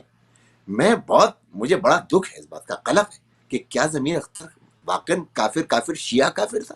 کیا وہ وہی کافر ہے کہ جس کے لیے ایک سورہ فاتحہ پڑھنے کے لیے بھی محتاج نہیں ہے؟ تو جبکہ میرے ایک عارف امام صاحب نے اس بات کو کہا کہ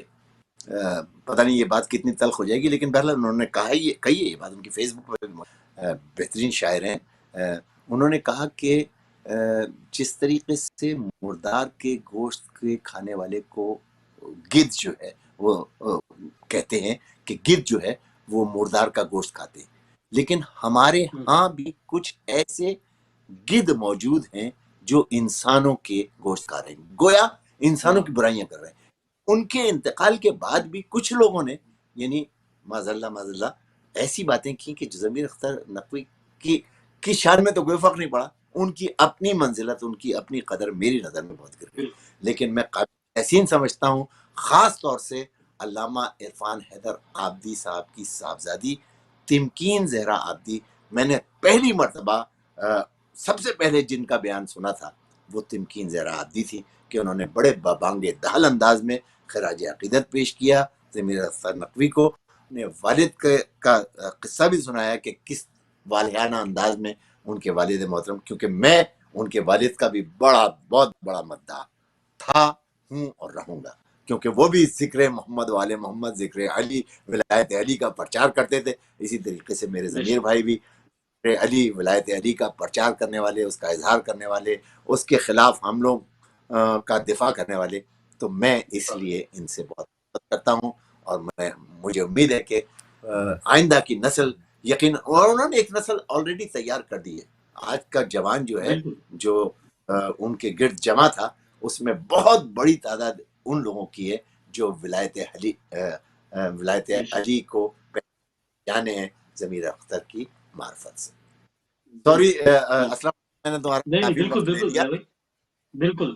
آپ نے بالکل صحیح فرمایا، اور میں تھوڑا سا اسی حوالے سے اور مزید آگے بھی باتیں کروں گا۔ میں چاہوں گا ذرا مبلغ رضا اسلم ہاشم صاحب سے کہ ان کے بھی خیالات اس حوالے سے لے لیں، کہ دنیا بھر میں باتیں اسی طرح سے پھیلائی گئیں، اور یہ بات انہوں نے خود نے بھی کہی جب وہ قومیات میں آئے، تو انہوں نے کہا کہ میں قومیات میں تو آ رہا ہوں، لیکن مجھے پتہ ہے کہ بہت مخالفت کا سامنا مجھے کرنا پڑے گا، اور یہ مخالفت کا سامنا انہیں کرنا پڑا۔ تو مبلغ اسلم ہاشم صاحب، آپ سے جاننا چاہوں گا کہ آپ کس طرح سے دیکھتے ہیں ان کے اس جملے کو؟ ظاہر ہے کہ جو اس وقت استاد محترم علی ضیاء رضوی صاحب نے جتنی باتیں کی ہیں، اس کے بعد میرا ذہن تو ایک طرح سے بند ہو گیا ہے کہ اتنی ڈیپتھ میں باتیں کی ہیں تنویر بھائی نے بھی، اور لیکن میں ایک دو باتیں کر لوں گا، وہ شاید آپ کے اس سے ربط نہیں کریں گی۔ ایک تو یہ بات مجھے یاد آئی جب ان کی تقریر کے سلسلے میں، مجلس کے سلسلے میں بات ہو رہی تھی، تو میں سمجھتا ہوں شاید ضیاء بھائی اس کو سیکنڈ کریں گے، شاید اس کی تائید کریں گے، کہ میں نے یہ دیکھا کہ وہ تحقیق کر کے پڑھتے تھے، اور نئی چیزیں جو جیسے ضیاء بھائی نے کہا عنوانات، انہی نے مصائب میں ایک چیز ایک پڑھی جو بعد میں تو اب سبھی پڑھ رہے ہیں، انہی نے یہ اس رائٹر کا بھی نام لیا، رائٹر مجھے نہیں یاد ہے، لیکن فرینچ رائٹر نے لکھا تھا کہ 10 محرم کو کربلا کیوں ہوئی، 9 کو کیوں نہیں ہوئی، تو اس نے اس فرینچ رائٹر نے تحقیق کی تھی، اس نے کہا کہ کیونکہ 10 محرم کو حضرت علی اصغر 6 مہینے کے ہوئے تھے۔ یہ بات ضمیر اختر نقوی نے پہلی دفعہ، اتنے ضیاء بھائی موجود ہیں، تنویر بھائی موجود ہیں، ہم نے بشیر ٹیکسلا، ہم نے مصطفیٰ جوہر کو سنا، ہم نے رشید تراوی کو سنا، ہم نے اظہر حسین زیدی کو سنا، وہاں انڈیا کے نقن صاحب قبلہ کو سنا، سب کو سنا، لیکن سب نے ایک یوں سمجھ لیے سلیبس والی تقریریں کی تھی، لیکن نئی چیزیں ریسرچ کر کے دی تھی۔ اب آپ بتائیے، وہ فرینچ نے لکھی تھی، انہی نے اس کو اسٹڈی کیا، اس میں سے یہ نقطہ نکالا اور یہ بیان کیا۔ قیامت کا گریا ہوا تھا جب انہی نے یہ پڑھا، یہ بیان کیا تھا حضرت علی۔ پھر جیسے ضیاء بھائی کہہ رہے تھے، ملٹی ڈائمینشنل شخصیت ہے ضمیر بھائی، اور ظاہر ہے 1 گھنٹہ یا 2 گھنٹہ ان کے لیے کچھ مطلب کچھ ان کی صحیح طرح سے روشنی بھی نہیں ڈال سکتا، کہ ایک آدھ کون جو ہے وہ ہم لوگ اپنی حیثیت میں شاید بیان کر لیں گے۔ اور جو پی ایچ ڈی والی بات کہی ہے، اور یہ یقیناً ایسا ہی ہوگا کہ ایک وقت آئے گا کہ علامہ ڈاکٹر ضمیر اختر نقوی صاحب پہ ریسرچ ہوگی اور پی ایچ ڈی ہوگی ان پہ بھی. بے شک. جیسے ضیاء بھائی نے کہا ان کو بھی قلق ہے اور بہت سارے لوگوں کو اس بات کا قلق ہے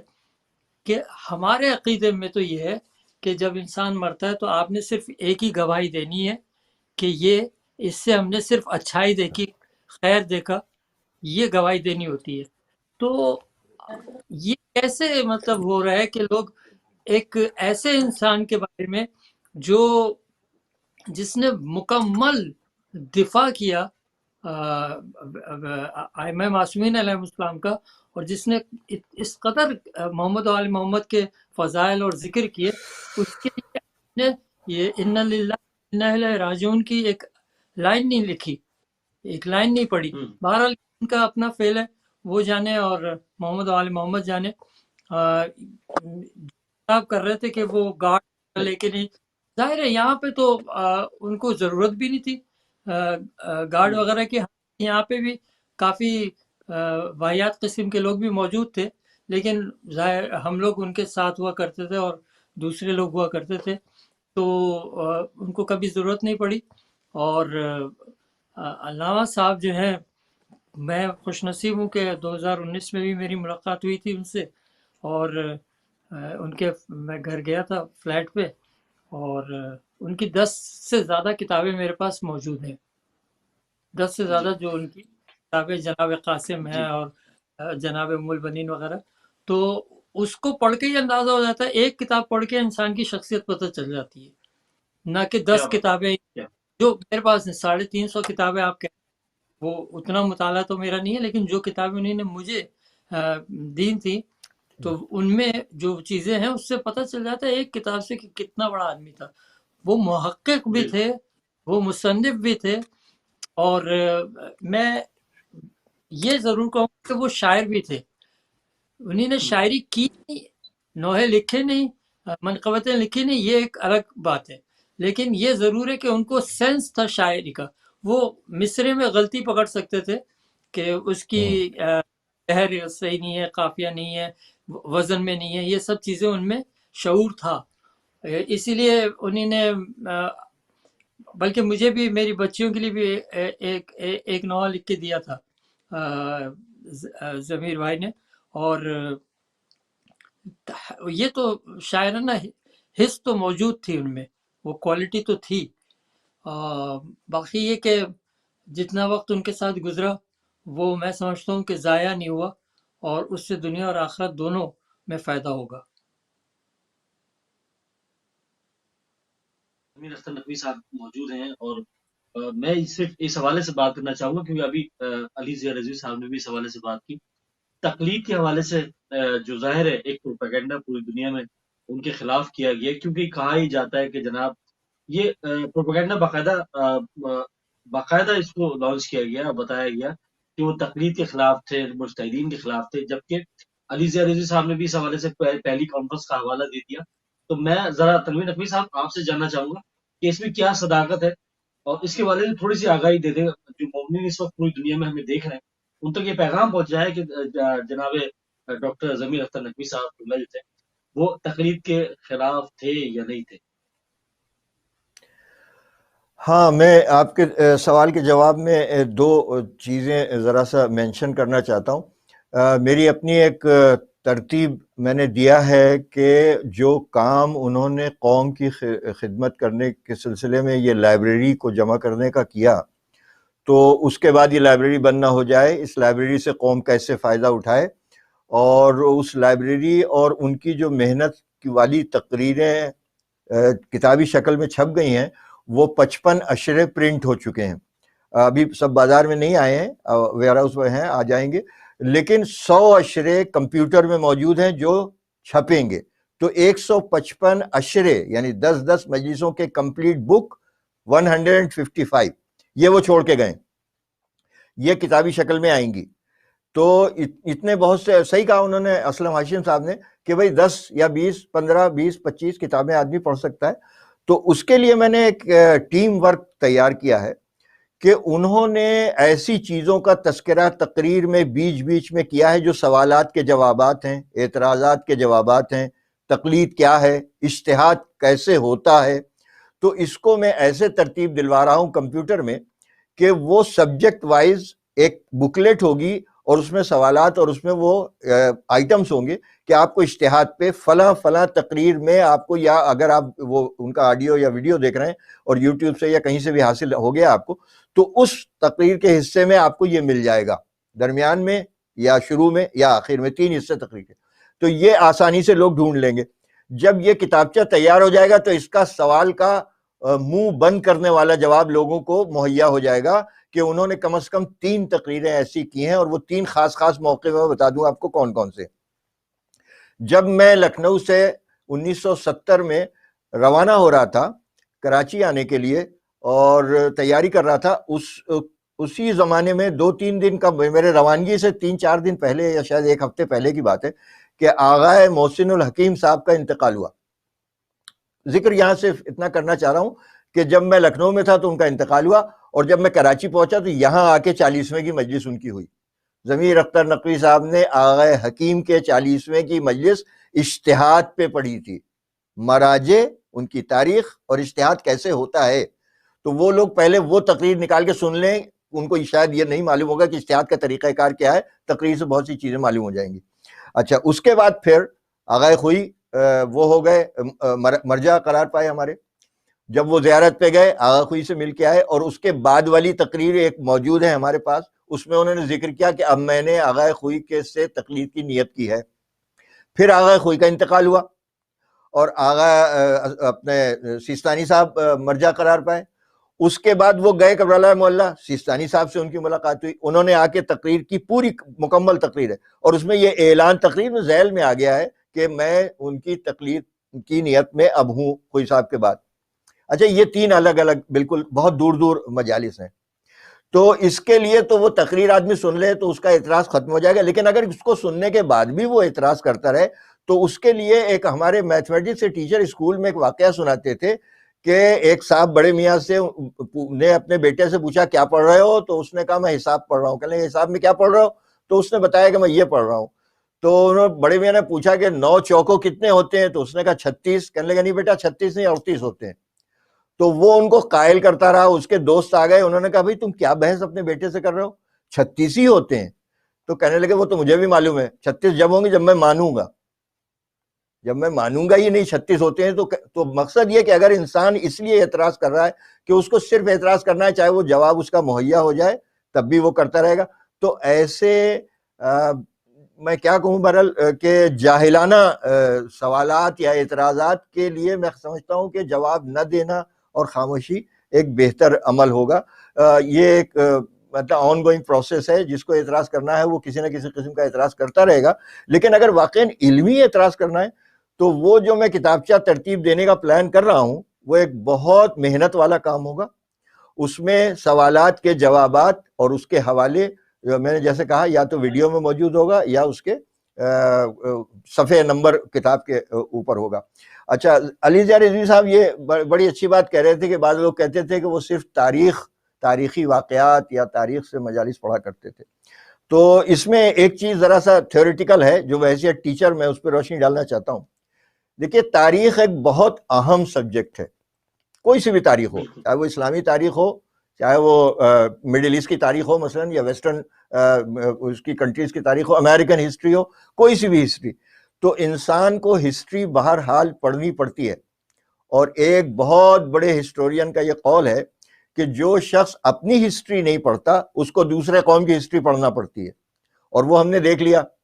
کہ ہم نے اپنی ہسٹری کم پڑھی، انگریزی تعلیم، انگلش میڈیم، تو برٹش ہسٹری ہم کو پڑھنا پڑی، امریکن ہسٹری پڑھنا پڑی. تو ہسٹری بہرحال پڑھنا پڑتی ہے. اور ہمارے ایک ہسٹری ٹیچر کا یہ قول ہے کہ ہسٹری پڑھنے کے لیے انسان کو ادب پڑھنا پڑتا ہے، کیونکہ ہسٹری جس لینگویج میں لکھی ہوتی ہے اس کی زبان آسان زبان نہیں ہوتی. تو پہلے لٹریچر پڑھنا پڑتا ہے، ادب پڑھنا پڑتا ہے، اور ادب پڑھنے کے لیے گرامر پڑھنی پڑتی ہے. تو کم از کم یہ 3 علوم تو بالکل ایک دوسرے سے جڑے ہوئے ہیں، بغیر ایک دوسرے کے نہیں حاصل کیا جا سکتا علم. اسی طریقے سے قرآن کی تفصیلی مطالعہ اور اس کا علم حاصل کیے بغیر کوئی کامیاب ذاکر نہیں بن سکتا،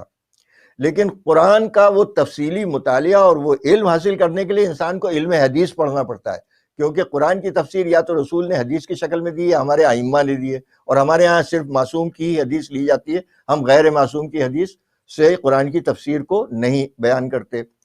تو حدیث کے لیے ہم کو علم رجال پڑھنا پڑتا ہے، بغیر علم رجال کے حدیث کا سبجیکٹ سمجھ میں نہیں آتا، اور علم رجال کے لیے فلسفہ تاریخ کو پھر پڑھنا پڑتا ہے، بغیر اس کے علم رجال سمجھ میں نہیں آتا کہ ہے کیا۔ تو یہ 7 علوم ایسے ایک دوسرے سے جڑے ہوئے ہیں کہ ایک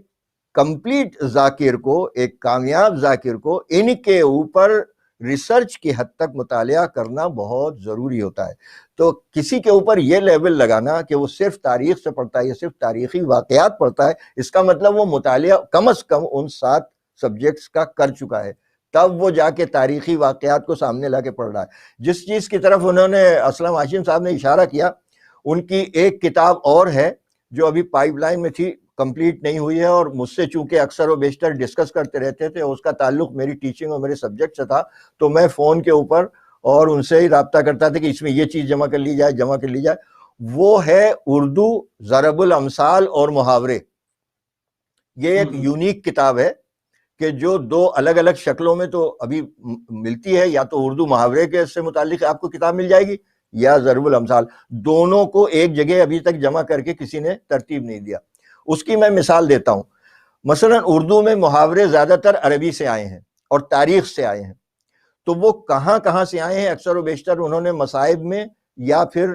فضائل کے کسی حصے میں کبھی کبھی سمجھایا ہے، لاہور کی مجلسوں میں زیادہ اس کا ذکر آیا ہے، اور ابھی میں 2-3 دن قبل ان کے کچھ ریکارڈنگ سن رہا تھا تو اس میں یہ آیا کہ یہ اردو میں ایک محاورہ ہے، بلکہ بہت کثرت سے استعمال ہوتا ہے، کسی چیز کو 4 چاند لگا دینا۔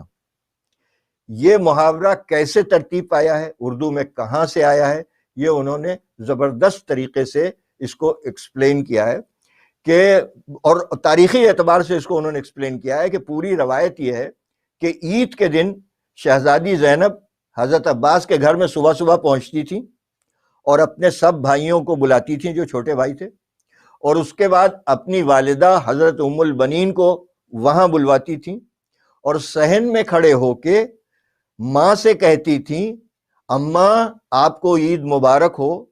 آپ نے میرے باوا کے گھر میں 4 چاند لگا دیے، یہ کہہ کے اپنے چاروں بھائیوں کی طرف اشارہ کرتی تھی۔ وہاں سے اردو میں 4 چاند کسی چیز میں لگنا محاورہ آیا ہے۔ دیکھیں اس ریسرچ کے لیے کتنی محنت کرنی پڑی ہوگی، اس تقریر میں شاید 5 منٹ میں یہ ادا ہو گیا، یہ ان کا کلیجہ ہی جانتا ہوگا، اور اب تو وہ نہیں ہے، لیکن اندازہ ایک محنتی آدمی کر سکتا ہے کہ کتنی محنت کر کے انہوں نے اس محاورے کے متعلق تحقیق کی ہوگی، اور اس کے بعد تقریر میں انہوں نے 5 منٹ میں قوم کو یہ دے دیا۔ اسی طریقے سے ہر محاورے جو کتاب ترتیب پا رہی ہے، اس میں ہر محاورے کے آگے اس کو ایکسپلین کیا گیا کہ یہ وجود میں کیسے آیا۔ مثلا ایک ابھی فیس بک پہ ان کی ایک تحریر ہے کہ میں لکھنؤ کے محلہ وزیر گنج میں رہتا تھا، اور اپنے شروع کے زمانے کا اس میں کافی انہوں نے ذکر کیا ہے، لکھنؤ میں یہ دالیں پکتی تھیں، یہ سبزیاں پکتی تھیں، ایسے کھانے پکتے تھے، یہ ہوتا تھا۔ اسی میں انہوں نے یہ ذکر کیا ہے کہ لکھنؤ والے پانی کے پائپ کو نلکا نہیں کہتے، یہ پاکستان میں لفظ ایجاد ہے، ابھی بھی لکھنؤ میں نلکا لفظ نہیں بولا جاتا، اس کو وہ لوگ بمبا کہتے ہیں، کہ بمبے میں پانی نہیں آ رہا، جس وقت پانی نہیں آتا مثلا، یا بمبے میں پانی اب آ رہا ہے۔ اب یہ لفظ بمبا کہاں سے آیا ہے، اس کو انہوں نے اسی مضمون میں جو فیس بک پہ لگا ہوا ہے، ابھی بھی شاید ہوگا، اور اکثر لوگوں نے اس کو بھیجنا شروع کر دیا، ساری دنیا میں امریکہ تک وہ مضمون پہنچ گیا ہے، میرے پاس امریکہ سے گھوم کے آیا ہے۔ اس میں انہوں نے ایکسپلین کیا ہے کہ یہ لفظ بمبا کیسے وجود میں آیا ہے، اور اس کو سادات بولتے ہوئے آئے تھے جب عربی یا فارسی بول رہے تھے اور بر صغیر میں آئے تھے، ابھی اردو زبان وجود میں نہیں آئی تھی۔ تو مولا کائنات نے اپنے 25 سال جو خاموشی سے گزارے، اس میں یہ کیا تھا کہ مدینے سے باہر ایک پورا شہر آباد کیا تھا، وہ غلاموں کو جن کو خریدتے تھے ان کے ساتھ محنت کرتے تھے، نہر بنواتے تھے، اور شجر کاری ہوتی تھی اور باغات لگاتے تھے، اور اس کا نام انہوں نے ینبع رکھا تھا۔ آج بھی اس دوسرے شہر کے نشانات موجود ہیں وہاں پہ جو لوگ زیارت کرنے جاتے ہیں۔ تو یہ ینبع جو تھا، اردو میں یہ لفظ بنا منبع، منبع کہتے ہیں لغت میں خزانے کو. تو وہ جو پانی کو جمع کر لیا جاتا ہے نہر سے یا کہیں سے استعمال کے لیے جہاں پانی کی قلت ہوتی ہے جن علاقوں میں، اور جیسے ہمارے یہاں ریزروائر ہوتے ہیں، یہاں بھی ہوتے ہیں، یورپ میں بھی ہر جگہ، اس ریزروائر سے پھر پانی پائپ لائن میں جاتا ہے، تو وہ لفظ ریزروائر کی جگہ پہ منبع استعمال ہوتا ہے کہ پانی کا منبع ہے. وہ منبع جو تھا جب یہاں پائپ کا پانی دیکھا گیا تو اس کو ان عربی بولنے والوں نے منبع کہا، وہ منبع سے بگڑ کے بمبا بن گیا. یہ تحقیق ضمیر اختر نقوی صاحب کی ہے، اور یہ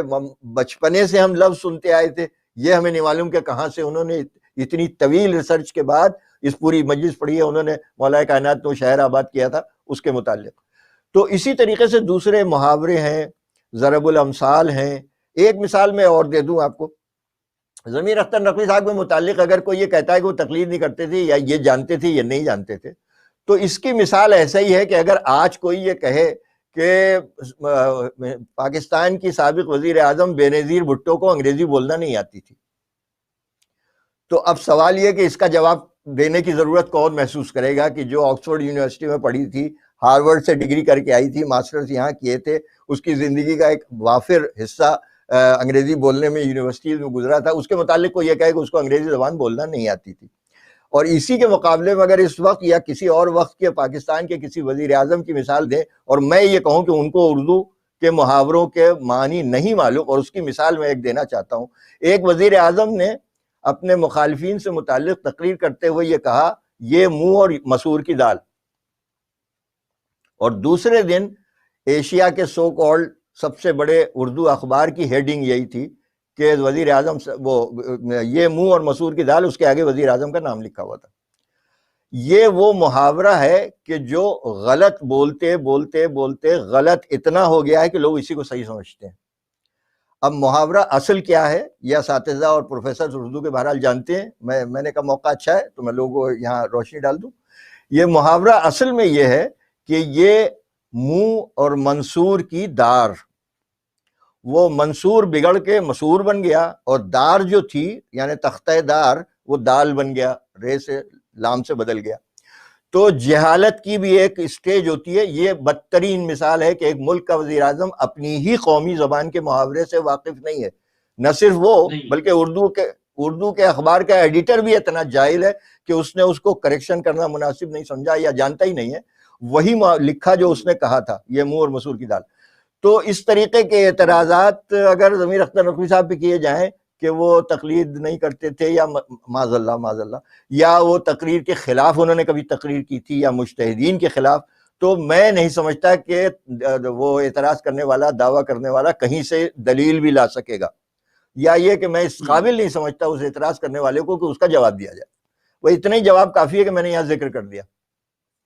بالکل بالکل، کیا کہنے. اور یقینی طور پہ کیونکہ جو شخصیت علامہ ڈاکٹر علامہ ضمیر اختر نقوی صاحب کی رہی اور جس طرح سے انہوں نے کام کیا، جس کے لیے کہا جی جاتا ہے کہ جناب یہ کام جو ڈاکٹر علامہ ضمیر اختر نقوی صاحب نے اردو ادب کے لیے کیا یا مرثیے کے لیے کیا، یہ ان شخصیات کے اوپر کتابیں لکھی گئیں جن پہ لکھنا بہت ہی مشکل. جیسے میں نے پہلی مثال دی شہزادہ علی اصغر کی، شہزادی علی اصغر کے اوپر کتاب لکھی گئی. ان کا سن جو ہے صرف 6 منتھ کا ہے، 6 منتھ کا ہے. اس 6 مہینے کے بچے کے اوپر جو کتاب لکھی وہ بہت زیادہ جو ہے بڑی کتاب لکھی. اس کے علاوہ شہزادہ علی اکبر پہ ایک بڑی کتاب لکھی. اس کے علاوہ شہزادی ام البنین پہ کتاب لکھی، بی بی زینب سلام اللہ علیہ پہ. اور جس طرح سے بی بی شہزادی کونین کے اوپر ان کا کتاب لکھی گئی، وہ معرفت العار کتاب. یہ یقین طور پہ ضیاء بھائی علی ضیاء رضوی صاحب نے جو کہا ہے بالکل حق کہا ہے کہ آنے والے وقت میں ریسرچر جو ہے ڈاکٹر علامہ ضمیر اختر نقوی صاحب پر ریسرچ کریں گے. میں آخری میں ظاہر ہم چاہے جتنی بھی دیر پروگرام کر لیں، ہم جو ہے ان کی بہت سارے جو اسلوب ہیں اس سے بات کرنا بہت مشکل ہے، کیونکہ ایک حصہ یہ بھی تھا کہ فلسفے کے حوالے سے وہ ناراض رہے کہ پاکستان میں جو فلسفے کے حوالے سے کام ہونا تھا وہ نہیں ہوا. شاعری کے حوالے سے سارے جو کام ہونا چاہیے تھا وہ نہیں ہو پایا. یہ تمام بہت سارے موضوعات ہیں جس پہ انہوں نے کہا کہ جناب مشکل ہے. میں جناب مبلغ رضا اسلم ہاشم صاحب کی طرف جاؤں گا اور ان سے آخری میں چاہوں گا، اور پھر اس کے بعد تنویر نقوی صاحب بھی آخری جو